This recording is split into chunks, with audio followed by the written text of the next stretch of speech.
Perkenalkan, aku Benedion Raja Guguk dari Tebing Tinggi, Sumatera Utara. Sekarang aku merantau di Jogja. Dan memang orang Batak itu banyak yang merantau, ya kan? Di mana-mana banyak orang Batak. Karena orang Batak itu punya pride, harga diri, gengsi yang tinggi.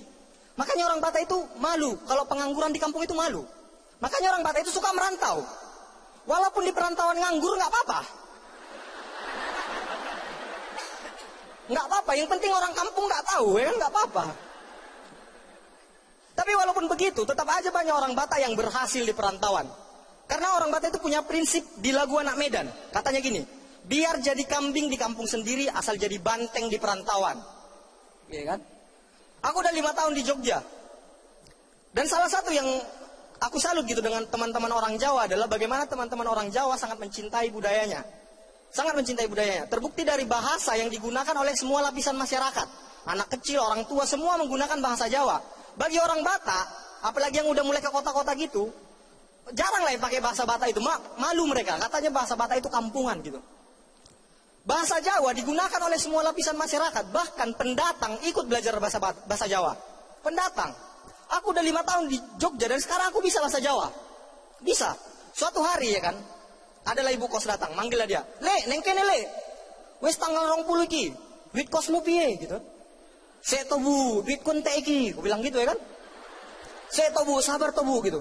Tiba-tiba kawan kosanku semester 1 tiba-tiba ikut nyamber, dia pengen ngobrol. Piye bu? Pena zamanku toh gitu.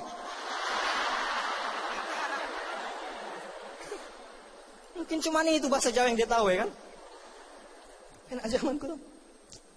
William Shakespeare pernah bilang ya kan, apalah arti sebuah nama? Kayaknya William Shakespeare ini nggak pernah SD. Nggak pernah. Karena buat anak SD nama itu sangat penting. Penting, anak SD itu bisa berantem, pukul-pukulan, berdarah-darah karena nama. Eje-ejean nama orang tua. Ngeri nih.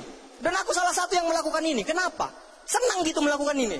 Apalagi buat orang Batak senang kali gitu. Karena nama orang Batak itu lucu-lucu. Ini ya nama-nama bapak kawanku ini ada yang lucu-lucu nih. Ada yang nama bapaknya itu Pasti Bangun. Ini kalau udah mati kayak mana ini? Ada yang nama bapaknya Hormat Negara. Pengen jadi paskibra ini kayaknya nih. Ini yang paling ini paling ada. Nama bapaknya itu Tulus Perjaka.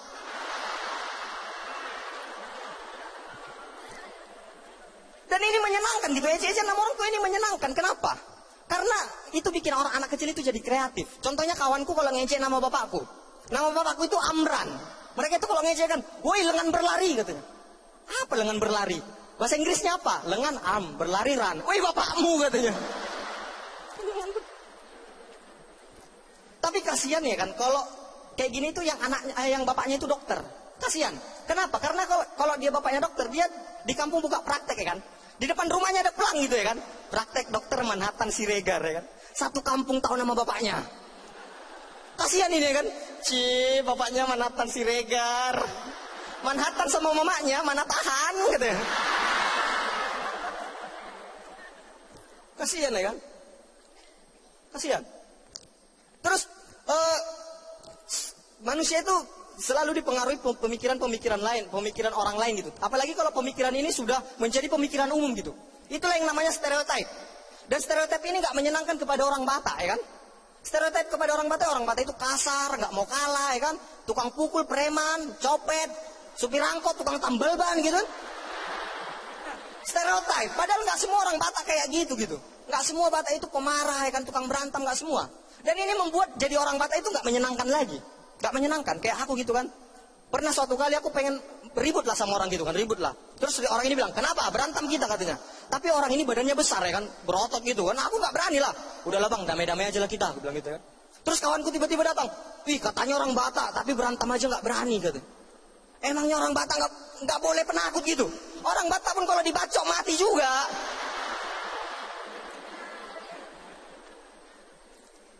Pernah kami mengadakan suatu perjalanan lah gitu kan sama kawan-kawan komik. Dalam perjalanan dari Cirebon ke Semarang, itu aku di dalam bis muntah. Muntah aku. Kawan-kawanku itu kan, wih orang Batak kok muntah katanya. Emangnya kenapa? Orang Batak nggak punya usus gitu, gimana?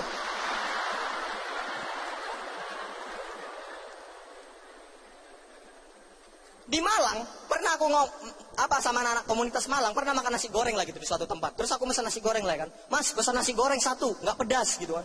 Terus masnya ini kan marah-marah dia. Iya mas, santai aja mas. Gak usah marah-marah gitu katanya.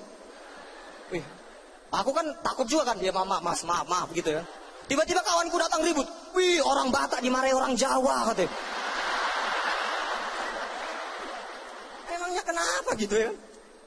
Kenapa?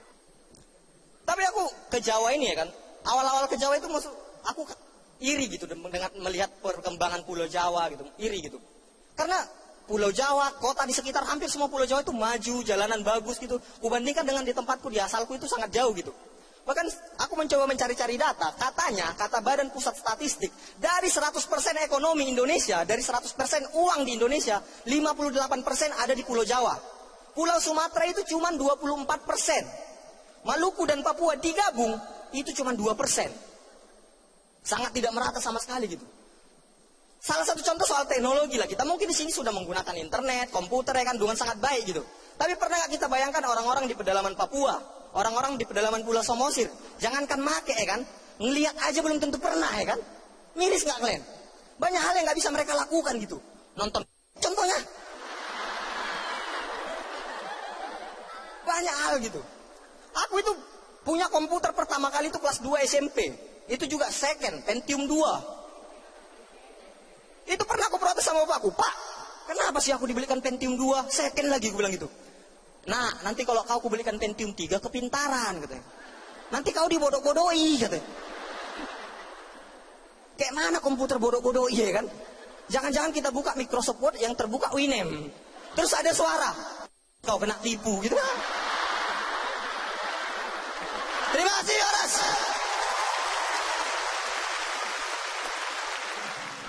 Benar gak sih? Harusnya perusahaan rokok bikin rokok yang ramah lingkungan. Jadi kalau dihisap bukan keluar asap, keluar kata-kata motivasi.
This was just meant to be.